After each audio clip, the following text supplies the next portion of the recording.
This is A Night with Catherine. Welcome to our channel. Today we're going to find out more about the recent controversial issue on Zoom. Let's watch a short clip first. Video conferencing apps like Zoom are becoming increasingly popular, a way to bring people together remotely as they practice social distancing. Now, a new warning from the FBI about people trying to take advantage of the coronavirus.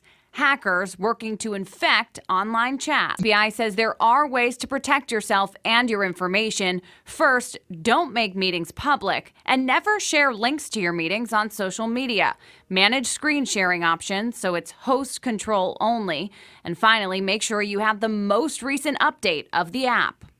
And of course, if you feel like you've been a victim of cybercrime of any kind, contact the FBI by reporting it to the Internet Crime Complaint Center. Hi, today we have Amy, Cindy, and Doris as our guests. Please introduce yourself to our audience.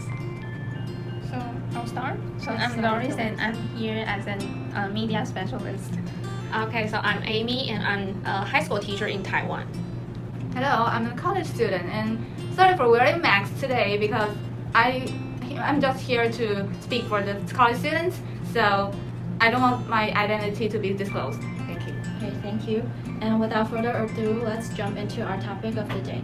First of all, I would like to ask our media specialist, Doris, what is your personal view towards the Zoom privacy issue? I think it's a very unfortunate issue that people's information are being leaked on the internet, and I think whether the Zoom company is intentional or not, they should take the responsibility of leaking the personal information on the internet. And I think it's also a reminder for us that internet is not safe, so everything that you do on the internet, you should be aware of the risk of losing the data and always make sure that the connection is secure. Okay, how about you, Cindy? As a college student, what is your perspective? Actually, I know that there are always some privacy issues in the world of technology, but I don't think that the company wants to know all the information about normal people because it's not relevant to them. And so I don't view the security problem as a very serious problem to us. Okay, thank you. Since the outbreak of the coronavirus, a lot of schools have been using Zoom for classes. So, Amy, could you please explain how Zoom works in the school remote distance teaching and its advantages and benefits?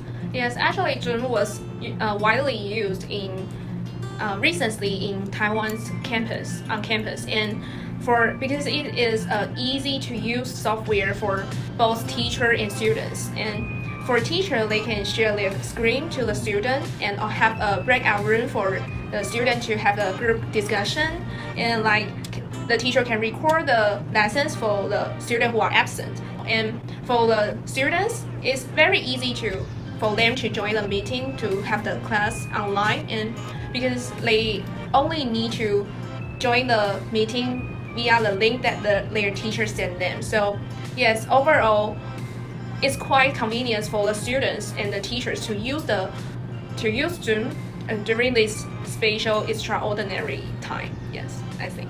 Thank you, Amy, for providing us insight.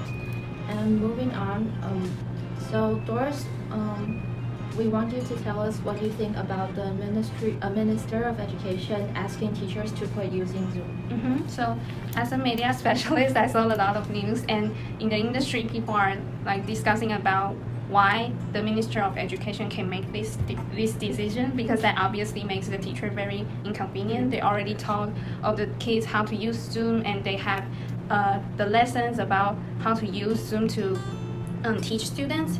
And I think the Minister of Education should leave the decision to the teachers, because the content that they taught to the kids are not necessarily a very important information when it comes to cybersecurity. So I think it's not that kind of big a deal. Especially they can download Zoom with a version that is being verified by Ministry of Education. So I think with the security of the government, they should be fine. So the decision should, be going back to the teachers. Okay, thank you, Doris. Cindy, could you provide us some of your thoughts? I think it's a really, really speechless situation because I think the MOE should provide alternative ways for the teachers but it just asked them not to use it, and doesn't they know that some teachers only know how to use Zoom because it is easy to use, and I think at least they should provide some other ways that for teacher can do the long distance teaching. Thank you. Okay, thank you. So Doris mentioned that you think teachers should have opportunity to choose whether they can use Zoom or not, right? So from your personal opinion, will you still use Zoom after this incident?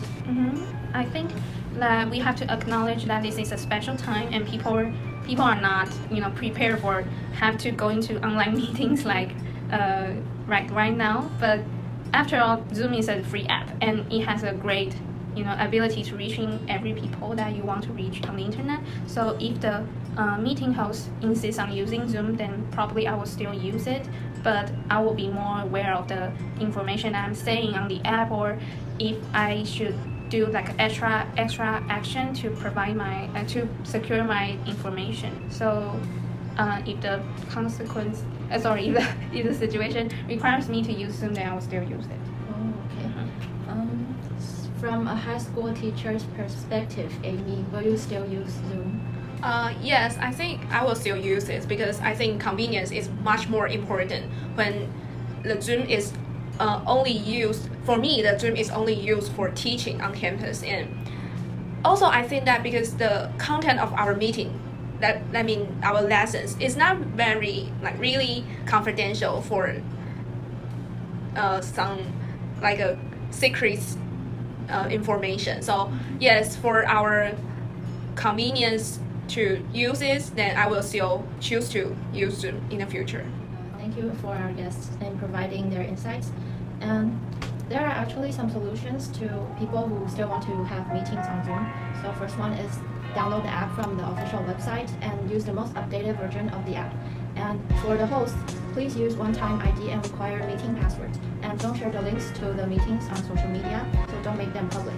And create 2 different Zoom accounts, one for the meeting and the other one for another time.